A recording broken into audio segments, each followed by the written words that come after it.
to talk about this thing that's in my brain. It keeps me from wanting to go on, but I want some gain. Maybe a little. We are recording. Everybody, welcome back to the We The Patriots Podcast. I am your host, Sal Assante, and with me today, it looks like I have a buffering Jon McLernon, so hopefully I'll let him catch up soon. I'm hearing you loud and clear on my side. So now you look perfect. Yeah. Oh, you good. Look perfect. So I did my makeup today. So yeah, I think it was great. It was stuck on a still with you smiling, so we have no problem at all. How's everything going today, Jon? You are in a great mood. It seems. I'm feeling good. Yeah. How's everything? I'm in a great place. I think like business is where I want it to be. Family is where I want it to be. It's summertime here where, I think one of the things that really helps me in a good mood is this idea of living in the present moment, because there's a lot of crappy things happening in the world that could be really, really distressing. But like, I had breakfast with my little boy this morning and he started dancing to Fruit Salad, the song by the Wiggles, and just entertaining himself and making him laugh his head off. Like a giggling toddler is the best thing in the world. And I'm like, I'm just going to enjoy this moment and not let my mind be preoccupied with, all the difficult stuff that's happening in the world. And that does a lot for your mood and mental health, Definitely. I mean, without a doubt. And it's one of the things that I really look forward to in being a father is just the experience and connection with my kids, especially my son. I hope to God that I have a son because it is. So one of the best things is, my son's 2 at the time of recording this, and helping him to understand what healthy masculinity looks like and how to appropriately begin to like use his strength and ability. I mean, obviously still he's just a toddler, but so we do things like I'll play wrestle with him. We'll chuck him around. He calls it flying when I scoop him up and throw him onto a stack of pillows and things. Yep. And then he loves it. So now he's trying to take flying leaps off of things. I do have to like occasionally intervene so he doesn't, do a face plant onto a hardwood floor. But but teaching him what controlled strength looks like, because obviously I'm significantly stronger than he is and I could very easily overpower him, but I show him this sort of play dynamic where we get to explore our sort of aggressive masculinity in a playful way that doesn't hurt each other. And so I think it's really cool to socialize him in that way. I love that. And is there any other way that you find like how is his communication with you at this point? That's what I'm curious of. He's a sharp kid.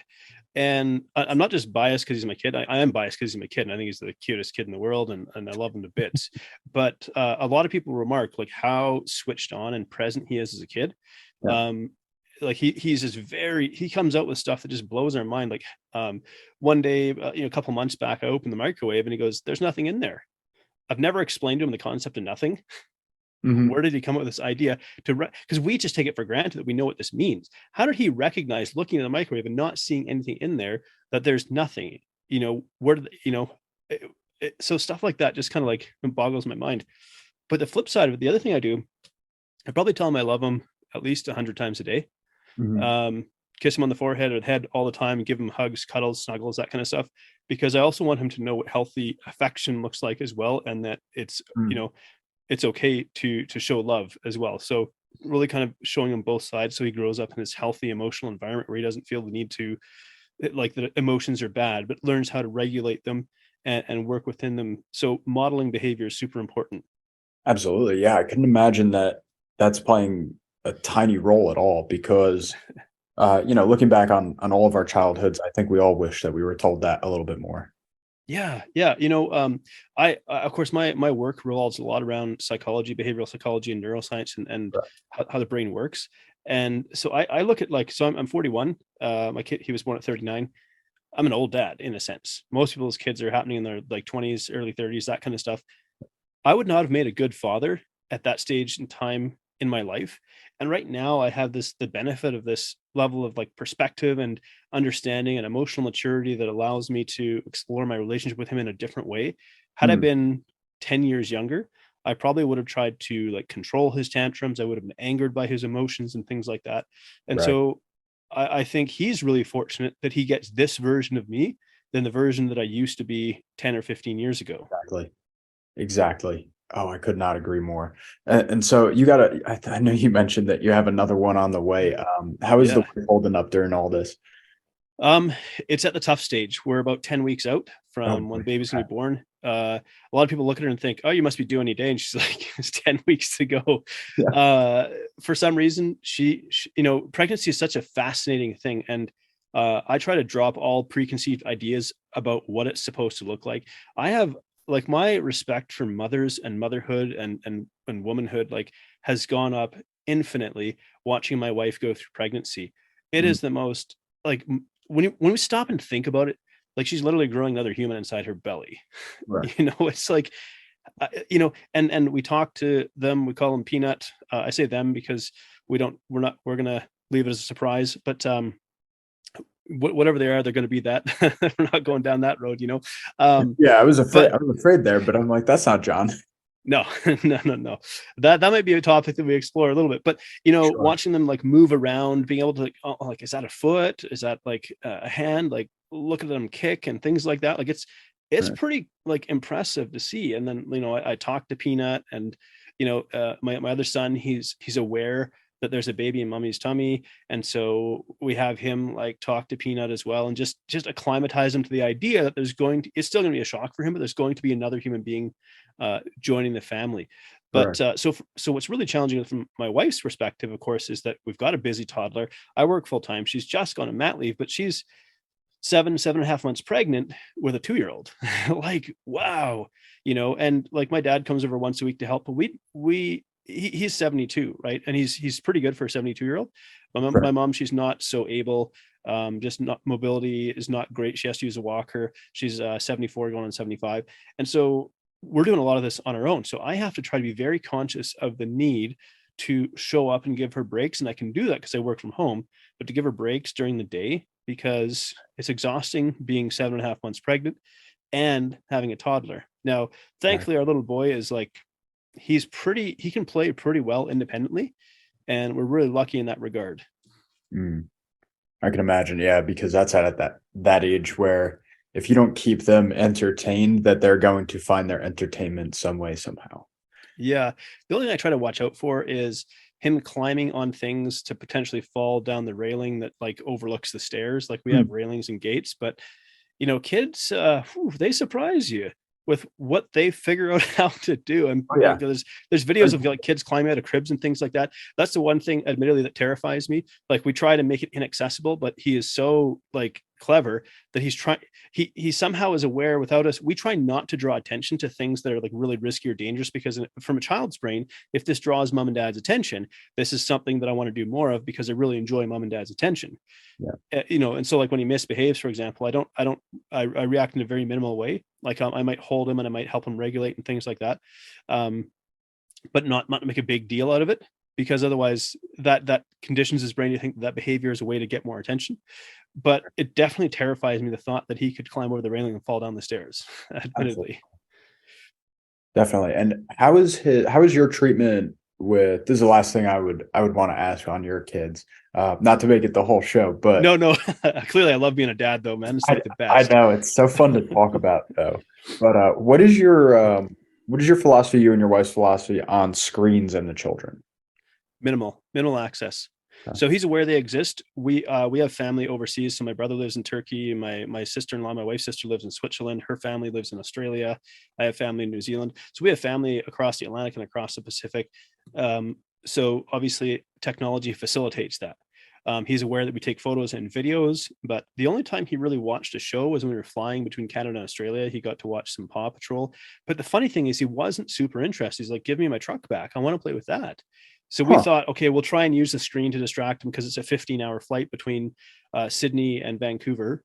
Yep. And he was like, nah, whatever. So in the mornings, he'll grab my wife's phone and he like sneaks out, because he's got a crib right beside her bed with one side open, so he can climb up into her bed if he wants to.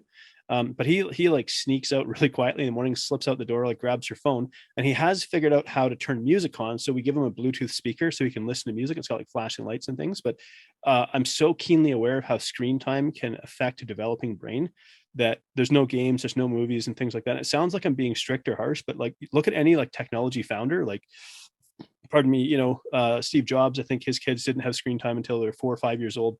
Right. We know that their brains aren't really wired to handle this. So this is not me trying to be a Luddite. This is me having understanding of neuroscience and psychology and recognizing this type of technology doesn't mesh well with a young developing brain. Right. And that's why I asked, though, because it doesn't seem like you're completely avoiding it either. In some parts of life, it is necessary, just like that family connection. But Yeah, just kind of model. I try to be, I'm still like, I don't do this perfectly. But I try, like, there's times he comes to me and says, Dad, a phone in pocket. I'm like, thank you for reminding me. And I'll thank him for that, because I've removed all social media other than Facebook Messenger off of my phone. Just that's for communication. But other than that, I've removed all social media off of my phone. So, and I don't keep games on my phone, because otherwise I could just get too caught up in wanting to scroll and things like that. And so I try to be conscious of how he sees me interact with my phone around him. definitely.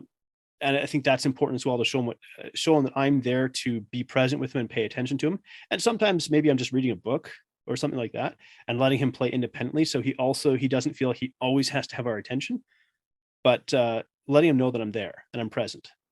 Definitely. Definitely. No, I think that that's huge. But I think that a big thing as a society we're going to have to do is start reeling back our screen time on our kids. Yeah. And I I think do TikTok that, is super toxic for the brain. well, Is the worst one of the so bunch. I wanted to talk about that specifically, so I might as well bring it up now. So TikTok is one of those that, well, I'm doing testing. I'm doing testing on pushing our content out on all platforms. Yeah, And yeah, for sure. and so at this point, TikTok is the only one where it seems like there is an underlying tone of like toxicity. Yeah. There's not there doesn't seem to be any real search for truth or answers with the comments or the questions posed on our posts. Whereas on other platforms, it seems that derogatory comments have been either avoided or have been very calm and tame. On TikTok, like I said, there's no real seeming underlying cause to agree to disagree or to find any solution in the middle. It's all just disparaging comments. I was curious what you've seen, because your podcast isn't so much like mine, where it has a picky title and we Yeah, try to yours is talk fairly about. polarizing. Yeah. I think mine is generally speaking inspiring for human beings. So for those who might not know it, my podcast is Between the Before and After, and we explore people's life stories of overcoming adversity.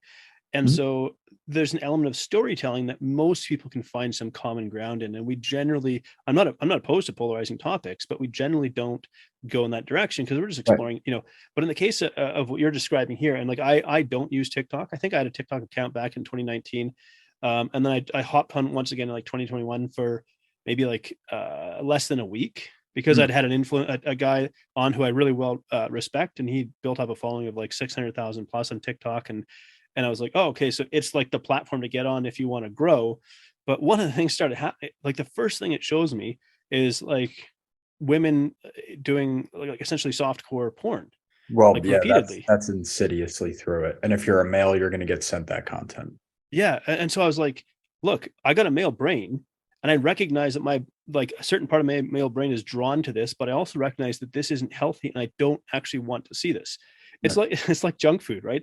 I know that junk food isn't healthy. A part of me wants to eat it because it gives me a dopamine hit in my brain, but the I guess thinking part of my brain goes, yeah, this is not good, even for the health of my marriage, for example. So I was like, "Ooh, boy, I got to take a step back from this, because it's just pushing this content into my feed. And even if I try not to interact, they're watching, like, do I pause? Do I scroll? What do I do?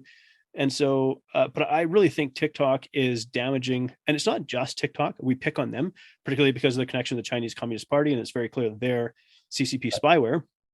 And I believe they're using it as a tool to collect dirt on different people and stuff for future generations. Like, it's and pattern behaviors and things. But I don't want to pretend that, like, Instagram, Facebook, Twitter, all these other platforms aren't doing the same thing. Aren't doing the It's same just exact thing in their own way. Right. right. It just feels like TikTok is more insidious because, say, something like the CCP or the Chinese Communist Party is more blatantly authoritarian and insidious than what we see in this version of quote unquote democracy in our part Right. of the world. So I know I've diverged a little bit, but I think TikTok is not a great place to be. I have been tempted to get a burner phone to put TikTok on there specifically and only use it for that purpose, where I would literally send files to like a separate drive and stuff like that. So I try to create a disconnect between TikTok and the rest of my digital world, Right. because I could grow followers for my podcast, but I can't be bothered.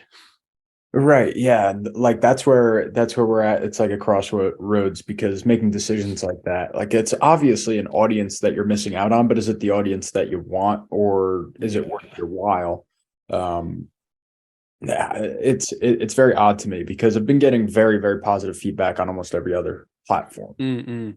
at Yeah. this. Well, the funny thing is, well, in the professional work that I do, so I am a nutrition coach and a board certified Point. health and wellness coach. And the majority of my clientele are females over 50, and they're not that likely to be found on TikTok, Right. truthfully. And so I don't feel like I'm missing. My podcast isn't directly connected to my work. There is some parallels to it, the work that I do, but it's not directly connected. And so I don't feel like I'm missing out on too much there. Right. Yeah. And it's I think that TikTok itself and maybe these reels and shorts and these specifically short content styles, although intelligent people are going to watch them, I don't think that they grab the attention per se of the people that are going to either dive in or listen or even engage with a show like yours or mine on a deeper level. Mhm. Mhm. Not sure that it's really targeting the right people because of that. Yeah, it seems like there's uh, a need for a little bit more intellectual maturity, and I feel as though like reels and shorts don't necessarily foster that, because it fosters a type of consumption that, again, from a brain's perspective, is not very healthy. Right. Uh, Pardon me, it's very, very engaging, and it can really draw you in because it's showing you highlight after highlight after highlight. But even thinking about how that shapes our perception of reality can be really troubling, because it can do it in a subconscious way. Even if I'm like consciously aware that this is somehow affecting my perception of reality, that affectation is still happening. Exactly. Yeah, it starts to put a lens over your whole eyesight, and what we've found, it's just better to mechanize it the way that you're doing it is the same way that we're trying to do it. You know, keep it off of Yeah. your phones, but keep it on a computer or something like that where you can actually share files. But Yeah. um, yeah, constantly putting it in front of your own face is you're kind of asking for it. I think at this point, it's pretty Yeah. obvious what these companies have put themselves to be or what they want to push. Yeah, well, something that's kind of fascinating since the last time we've talked is I've got a preliminary diagnosis of having ADHD, Really? and Okay. I was completely unaware that this was something that could exist in adulthood, because as a child, because I had my idea of what ADHD looked like a hyperactive kid, and I Right. wasn't necessarily that kid. And not only that, ADHD kids, people with ADHD typically have difficulty learning, but because of a very good memory, I think it really masked that. So it was just like, oh, he's very quick thinking, and he just gets bored easily. It wasn't really, and because I didn't really exhibit sort of the out of control hyperactivity, it was never identified. But then I look at like my history. I've had like 11 different jobs and careers and professions over the last 20 years. And Mhm. I use that term because I only count the things that I spent at least 6 months in as like a job or a profession. And Right. I've done it over 11 times before eventually just becoming an entrepreneur, because I was like, clearly I don't work well in the employee type setting. It just Right. doesn't work for me. And so I had to start my own business. But yeah, that kind of awareness really surprised me. Now, why I bring that up is because with ADHD, I have a tendency towards addiction-like behavior, Okay. and I'm aware of this. And it's not a comfortable thing to think about, that I have this brain that tends towards addiction-like behavior, because I wish it wasn't Mm. like that in many regards. So I recognize that I have to be conscious of my food consumption, because I can get really pulled into junk food. At one point, I went through Right. trauma, PTSD, binge eating, became morbidly obese, and so on. I get pulled into video games, and I can play because these things that give relentless dopamine highs really draw my brain in. Right, and And I'm so very something like, smart. Yeah, I can yeah, definitely connect with you there. Yeah, so something like reels, even with my conscious awareness, it's like the other part of my brain will overwhelm the conscious thinking part of it and because it's say, consuming what it wants. keep consuming this. So in moments of clarity, I realize I have to put these fairly firm boundaries in place. Otherwise, I'm going to go down this path that really isn't healthy for me. And I've been down that path before. It's kind of like a path of self-destruction. Right, absolutely. Yeah, and you could just really start to stumble down the hill that way and start to Yeah. gain momentum quickly. I try to think about how I spend my time. And a lot of times we have this, like, passing time, killing time, wasting time, these sorts of expressions around it. And what I try to remind myself of is, what am I spending my time consuming? And while I'm doing that, what is that taking me away from, or what is that taking away from me? Yep. So am I spending time consuming something instead of being with my son or with my wife, for example? Exactly. Yep. Easy trade for you. Yeah.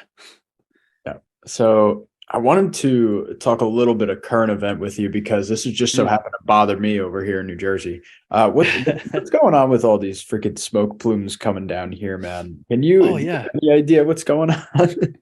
It's we have like a lot of empty land filled with trees in Canada. A lot of empty space just covered in trees. Forest fires it's a seasonal thing. Every year we have them. It's just a matter of how severe it's going to be. So it's just, we know it's coming every year. How early will it start? Well, if we didn't get as much snow this year, there isn't as big a spring runoff.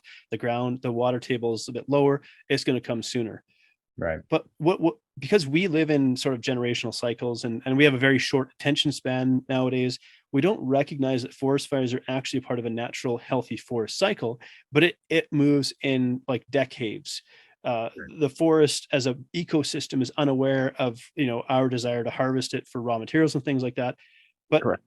one of the examples I give is there's a particular pine tree whose cone can only be opened in the heat of a forest fire. So it needs like a couple thousand degrees centigrade or Celsius to open the cone and disperse its seed. And once a fire has moved through the area, it has like cleaned up a lot of the junk and the dead stuff and Gives turned it it into really nutrient rich charcoal and soil, which is very fertile ground for new growth. And so it's actually like if we tried to eliminate forest fires altogether, that would be problematic because it's a natural part of the healthy forest cycle. And without it, we get proliferation of things like the pine beetle that has been destroying a lot of our trees because of sort of preventing the natural forest cycle, because we grow these to harvest it as raw materials.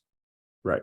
Right. And then so you can easily make a connection out to what they do in California, where they've neglected to do controlled burning for a long time. And now you have lots of hot spots of constant fires. So that's what Happened it's in Australia like. as well. So is what's going on in Canada at this moment or this past week?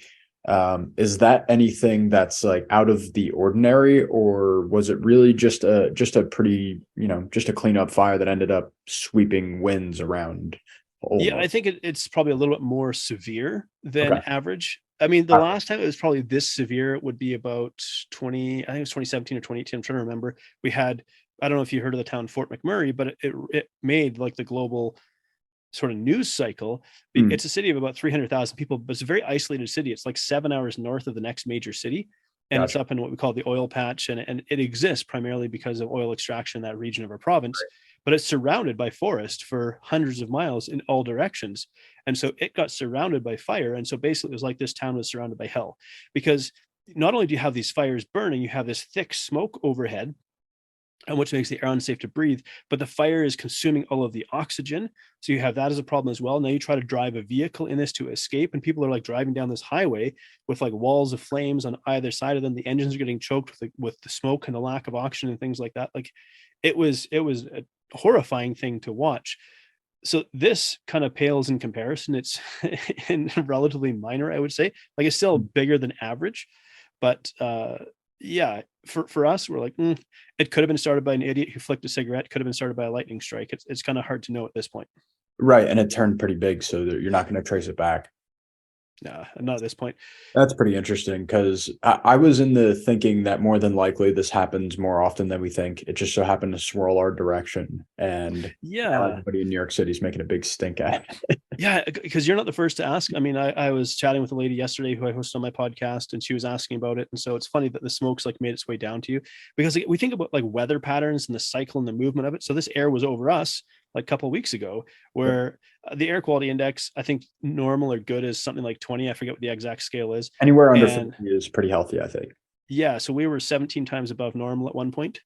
Okay. Yeah. So you're right around good. the same spot. So you were probably at like 200 to 400, somewhere in there. Yeah. We got up to like 387 or something like that. Yeah. Like that was our worst night. Yeah. That was the worst. We just shut everything up. We've got an indoor air filter. I think it's again a common appliance for people to have here because of the forest fire situation. We just know, hey, shut up the doors and whatever. Right. Don't spend a lot of time outside if you don't need to. Run the air filter to clean the air. Kind of sucks for my little boy who likes to play outside. It's kind of fascinating to look at the sky and see it like yellow when the sun's coming up and things like that. But yeah. Yep. And I think that's what shocked everybody here. But yeah, it was craziness. Like we canceled our baseball games over here. Yeah. We went crazy. It was definitely a wild time. But I had a feeling that this is something that should be happening, not necessarily happening more normally, but should be aware to the public that this happens. Well, I think there's the temptation to always be on the lookout for a conspiracy theory. Right.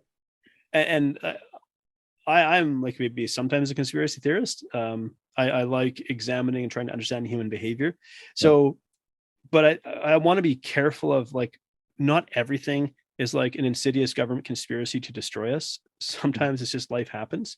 An earthquake happens in Turkey. So was it a secret, weapon that caused the tectonic plates to rattle and drive an earthquake, or was it just that was a region prone to earthquakes? Right. Was this a government arsonist who, or saboteur who started a forest fire, or was this a lightning strike that just happened in nature? That kind of stuff, Yeah, exactly. And I don't necessarily know if I thought there was a conspiracy to it, but was it more grand than normal? It just seemed like too opportune of a moment for people to try to take advantage. And you're going to get the global warming, Yeah. this is the end of the Oh, world, this is the apocalypse. Yeah. oh yeah. I think isn't it Imagine Dragons, a line in Imagine Dragons songs? This is the apocalypse. Yeah. What's the Yeah. Yeah, definitely. Yeah, of course, people want to talk about it like that. When it was minus 51 here, minus 51 Celsius, which I don't know what that'd be, minus 60 Fahrenheit, or like, I was really concerned about global Cold. warming. I tell you, It's cold. yeah, like your face freezes in 30 seconds, like your Right. eyes will freeze shut, your nose will freeze, your lips will freeze together, like it's just boom, like that. I was really concerned about global warming in that moment, and when the snow finally melted at the end of April after 7 months, I was like, oh boy, this global warming has really got a grip on us. Yeah. Yeah, and up here we had a really warm winter. We had not much snow. So yeah, it happens all the time. We're actually we're in a pretty severe drought, I would say, at this point in New Jersey. It's pretty interesting. Haven't received much snowfall or rainfall this year at all. Yeah, but I think there's historical weather patterns that operate on Couldn't agree time more. scales that we Yep. we as human beings really don't understand. Like, so, and the other thing is warming entirely bad? This like there's the joke that like all the rich people are buying all this waterfront property. They're clearly worried about the rising sea levels, right? Like all the ones that are sort of talking to us about this. And so I do like the idea of being a responsible environmental steward, like not wantonly destroying our environment unnecessarily. Right. But I think just like anything that maybe starts with like a good intent, there's the ability for those in positions of power to start to use this to try to hijack the situation and use it as a tool of control. And it really shouldn't come as any surprise to us, because Right. this is something that's been happening throughout human history, right? In previous generations, it was using some form of religious fervor to do this when military might couldn't necessarily accomplish it. And so it's just that now it's more readily enabled through digital technology that's advancing at a pace that we can barely keep up with. In fact, we can't keep up with. Yeah, it's impossible to keep up with. And now with AI, good luck. Yeah. Um, Funny thing about AI though, AI is dumber than we think, well, which is reassuring. well, I'm very curious as to what your experience with it so far is, because to Yeah. me, it's just an upgraded Google if you know how to use it. And if you don't know how to use it, you're going to throw it in the garbage in 2 minutes. Yeah, I play around with ChatGPT because you're right. I look at it as a really like, I want to say intelligent search engine, but it's still being given parameters by human beings. It You knows can how to. easily hit them. You can easily hit them too. Yeah, and so it's good at making an answer and speaking it confidently as though it's right, and that it sounds right, but it can be entirely incorrect. And so it still requires like human intervention. But so there is this idea: can we create artificial sentience and things like that? And I'm not so certain that we can. It's just that we now exist in the time of a level of computing power that was previously unfathomable, that allows these programs to crunch immense volumes of data far beyond what we can do as human beings. Right. And it can actually do some of the heavy lifting for us. But then there's the other side of it: who's writing the controls in and around AI, because we're seeing AI produce answers that are probably more left-leaning politically, and both you and I have a conservative slant to our political views, Sure. which I think is fair to say. And so I look at it I'm less worried about some sort of global supercomputer becoming sentient and wiping out humans as a parasite. than I am people utilizing technology as just another means of control and sort of enslaving people. Right. And what I'm seeing now is there's so much being flooded into the market by way of just ads and creatives and everything that's leaning left, and not just left, but progressively farther left. Mhm. You know, when you have more than half of a country that believes that you have no business in questioning whether someone wants a sex change operation, and even if they're less than 18 years old, I should never question it. When half of That's your country or more believes that, something went wrong, I think, Mhm. because it's not, that's a very, very controversial point, I would think, even to make in a Mhm. leftist circle. But I Yeah. think that the manipulation of the emotional argument has led so many more people than expected to that side. And I would counter half the country as a number yet. I would say you're going in that direction because of the indoctrination of young minds. And I should clarify, it Mhm. seems like half the country. Right, right. It's Uh, more so, probably, I would say less than 30% even, but oh you yeah, get this overwhelming feeling that everybody's against you. right. So, for example, I, to some degree, self-censor on social media, and I do Right. it with awareness. Now, I do this because it presents a risk to my business at this point in time because of where it is, and there's still some degree of reliance on social media. And if I was to be, canceled, it would hurt my business. I Right. have some contracts that, again, if I was to post something that they felt went against their values, they Exactly. would say, "You're welcome to your values, but we're going to cancel the contract because it doesn't line up with ours." So I'm in the grips of some degree of censorship, even, and I'm keenly aware of it. It doesn't change my views that I might express. And maybe on a platform like this, I feel like it's more open because how many people are going to hunt down a podcast with me on it? Maybe.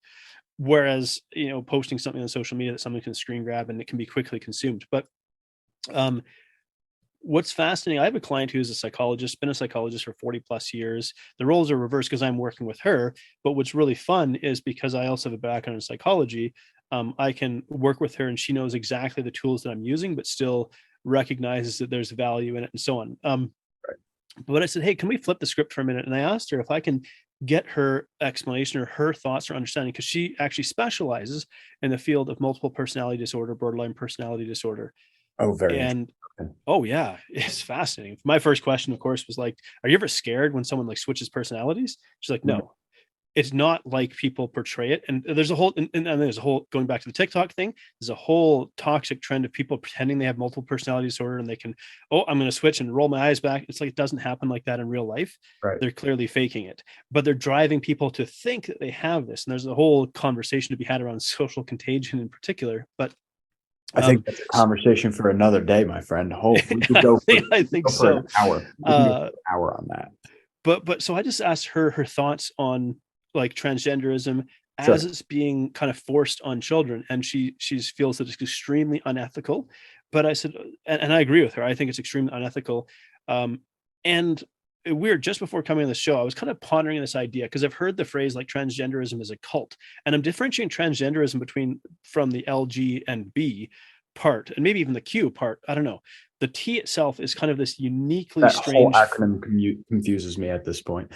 Right, right. Yeah. We affectionately, without a trace of malice, call it the alphabet community. And to be fair, when I ran a physical bricks and mortar business, I didn't fly flags or anything like that, but I was known in that community as a safe space, and because I Right. permitted yoga for that community to be hosted there. That allowed me some insight into that community, and I don't believe in mistreating people for wherever they're at in life. Absolutely. I don't agree with some of their philosophies and things like that. And they would say some things that I would disagree with, but I just never bothered to challenge them because there's no point in getting into an ideological battle. But they trusted me enough to share with me some Right. things that I found fascinating. Every one of them has an issue with their mental health. But they said, we are afraid to talk about this publicly because what's going to happen is they're going to turn this narrative on us and say it's mental illness. I'm like, but it is. The problem is the stigma connected to mental illness. So going back to my conversation with the psychologist here, we talked about how very often in the case of transgenderism, one of two things is happening. Either they're gay or there's a multiple personality disorder in play here. Now we go, how does this stuff Okay, get that makes more propagated? sense. Right. Well, now, if you have a parent who has some sort of personality disorder, there's an over 90% chance that personality disorder is going to be passed on to children, The not children. just one child, but all of the children. And so she was explaining, like, if you have this sense, it seems like there's a growing, uh, what would I say, that there's an increasing amount of like mental illness around this area. It's not your imagination. It's being propagated because of how it gets propagated.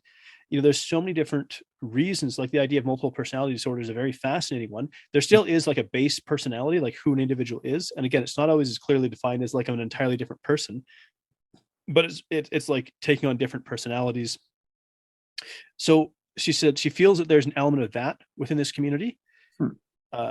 But also it's like, why did we get away from this idea that if you don't feel like, how did we get to this place where it's like, you don't feel at home in your body? Quick, let's chop off perfectly healthy tissue and scar you for the rest of your life and medicalize you and pharmaceuticalize you, which I don't know if that's actually a word, but I just made it up.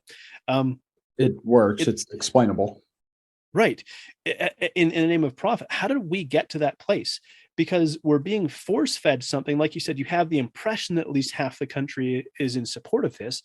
Right. I believe it's less than 10% of the country, but most people are afraid to speak up because they hold that same impression, because those who hold the levers of media are using this, again, maybe a tool to divide, to control.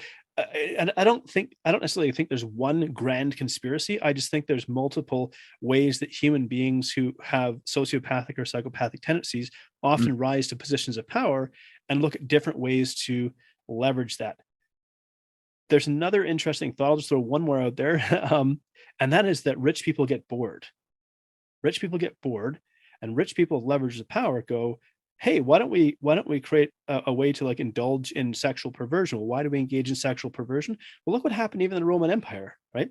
Mhm. As they became more wealthy and more powerful, those who held positions of power, they would just hold these ridiculous orgies and feasts and things like that. Like they would just engage in the most gluttonous behavior, whether it was sexually gluttonous or gluttonous with food, because they're essentially going crazy because they're stuck in, they have all of this power, and it's like, well, what's the point of life? I have to pursue something more extreme. And so what if people in these positions who have a megaphone, a voice, and influence, they can steer the public narrative to some degree, are indulging in some form of enjoyment over this sort of sexual perversion that's being played out in society. So there's many different factors that could be a part of it. And I don't want to claim to have like an actual answer to why this is happening. I just have a lot of thoughts around it that I want to consider. I think I think you brought up many great points though, because it's really starts the conversation on it, and it breaches into a conversation that I love to have. This is a social contagion, really. Yes. And something I think I definitely want to save. I think that would be a good topic to revisit, maybe on a bonus show where we could dive a little deeper on the Yeah, topics. absolutely, for sure. But regardless, I think it plays a great role though, because social contagion can really bleed out into not just issues like this or or something as, I guess, controversial, but social contagion can also be spread in the most minute and disguisable ways. It could be something as simple as laziness, something as simple as not being kind to your neighbor, and promoting these poor values, which I think are starting to seep through our society. Um, I think this is where the social contagion part is not being paid attention to enough, because so many Interesting. people treat their peers and their neighbors at this point in a country like America, where you're built on your neighbors and you're built on the trust and the commerce of your neighbors and your town executives that are within anywhere you live. You're putting a lot of trust. It seems like that distrust has been sown so deeply into our media, into our advertisements, into our pharmaceuticals, into every way of life. And I'm curious if you see that from the outside looking in, from where you're living at this point. Yeah, and to be fair, I recognize I live in quite a bubble to some degree, not even like a COVID bubble, but just a bubble in general, because I work from home. I live in a relatively small city where people, and in Canada, it is ingrained in our culture to be kind. Yeah. But I do see where sometimes these ideas get weaponized a little bit, and we see the intolerance of tolerance. Yes, if I can put it that way. that's exactly what I was calling out. It escaped my mind, the wordage, but yes. This idea of inclusivity, it's like inclusivity of what? Diversity of what? Well, are we allowed diversity of thought? I go back to so during the pandemic, for example, I had a contract with a particular care provider. So I was doing some contract counseling for their clients, and one of their clients was being forced to take the jab, and it was either that or lose her job. And she was terrified of this because Yep. she really didn't want to get it, but she was coerced into getting it. And so I tried to remain neutral in the conversation with her because we were still working just from a more of a health and nutrition perspective. But I empathized with her. Well, it turns out she went and got the jab because she was not in a position to give up her job. Yeah. Financially, she couldn't. It would put her in a really desperate position. And then she turned around and went back to the contract provider and told them all about the conversation that we had had. And I received a severe reprimand, not a cancellation of the contract, but a warning. If you engage in a conversation like this again, we have to terminate the contract. You're welcome to your views, but you're not allowed to communicate those views with the clientele. Really? Yeah.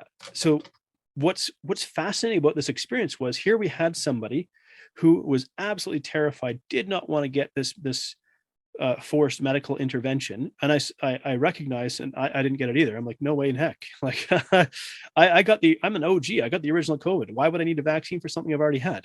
Yeah. But because at that point, this is a couple of years back, this is around 2021, everything the countries were so gripped with this fear of it. Right. In order for her to make peace with the fact that she had to have this forced medical intervention, which ironically is a little bit like medical rape. You're having something forced into your body against your will. It And is. it sounds like You could make so many connections. Yes. Yeah. But in order for her to kind of make peace with that, she had to turn me into the villain, like the outlet for the anger and the cognitive dissonance that she was experiencing because something happened against her will, to try to shift her belief that this was a good thing that happened to her. And I was the evil person that was trying to dissuade her from doing this very good thing that was very necessary to help keep her safe. And it was super interesting to watch that happen. And that's just one example of who knows how many people were faced with this kind of decision and had to enter into this level of cognitive dissonance in order to make peace with what was being forced upon them. Yeah, and the people you alienate, it's hard to look at people who at some point felt a certain way about certain things, and they continue on a different route than expected. They're no longer as cordial with you per se. It happens often, and I don't think you need to be a psychologist in any regard to realize that. You just need to pay attention a little bit. It has definitely surprised me, and people have surprised me. People who I've been friends with for many years, seeing this massive shift in their worldview. Now, to be fair, I think as we mature as human beings, like I'm not the same person I was 20 years ago. Right. But and probably 20 years ago, like at one point I voted for the Green Party because because I was naive and didn't understand. And I thought, hey, I want to do good for this world that we live in. I want a better world and so on. And there is some good in like having a Green Party. In Canada, we have, multiple political parties. We're not quite a entirely bipartisan, but we have two strong parties and a few fringe parties that have some degree of political notoriety.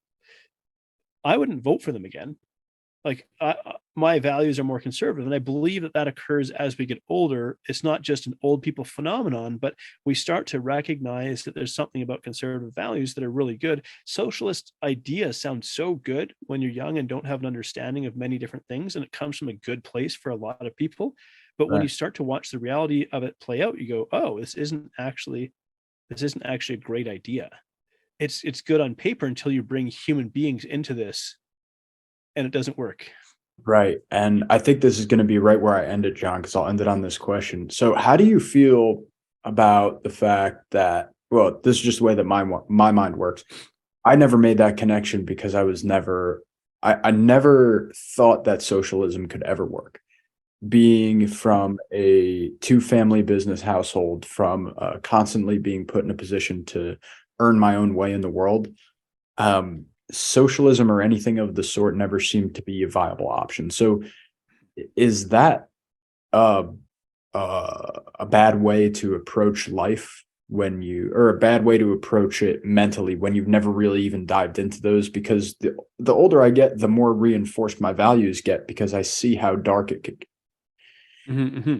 I mean, I think you're nearly geriatric at this point in time. So That's in my mentally, yes. yeah. Comparatively, I am about 65 to 80 years old. Right. Well, I do think it's healthy to explore the opposite to the views that we hold.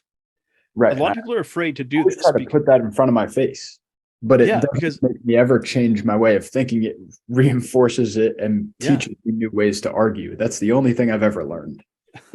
And that's not a bad thing. It's when we're afraid to subject our personal views to scrutiny, there's a reason for that. And that's because our sense of identity is deeply tied into the beliefs that we hold about ourselves and how the world operates. And so any threat to that feels like a threat to our very sense of identity. And it's why people who are bought into an ideology often turn violent, is because you're threatening their very sense of being and potentially in their mind, their life, by threatening a belief that they hold to be true, whether or not it's factually accurate.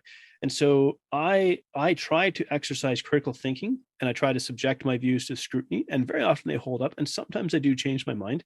But I find that, as you know, and I do believe that capitalism is not perfect. I believe when you have 5 companies that are piling up all the money, we have a problem. And so what does that make me? I don't know. Socially liberal, fiscally conservative. I don't know. I'm politically, I'm kind of politically homeless. That's what I like. We're in the middle. Right. So I would just say this: don't be afraid to subject your views to scrutiny, because if the thing that you are looking for is to try to understand the truth of the matter versus hold on to an ideological view to make you feel safe, you're going to come out of it wiser and stronger and with firmer beliefs as a result. I could not agree more. Yeah, I could not agree more. Yeah, I hope that affects people in a certain way, because there's nothing more satisfying in my mind than having a hunch about something, going and doing your research and finding more about your hunch. Maybe it was right, maybe it was wrong, like you said, but doing your research, engaging in conversation with people who might know more than you. There's nothing more satisfying than gaining that level of knowledge if you're willing to go there. Yeah. If you're secure enough. And so it comes to, what are the steps you need to take to become secure with the actual insecurity of life? There's no guarantees other than death. Like they say, death and taxes. I've tried to evade, not evade them. I should be careful what I say. But I mean, I've managed to avoid paying taxes by losing a whole bunch of money in a previous business venture. There's a way around it. Just lose a whole bunch of money and you don't have to pay taxes for a while. But it's like, make peace with the reality of life, that we're mortal beings with this level of insecurity that we live with every day, and it hangs over our head. And that's why I go back to, why do I love spending time with my toddler every day? It just reminds me to be present and savor these beautiful moments in life. And that's how I keep sane in a world that seems like it's going crazy. Yep. Well, in a world that keeps going crazy, Jon, you are one of the people I know I can go to and have a decent conversation.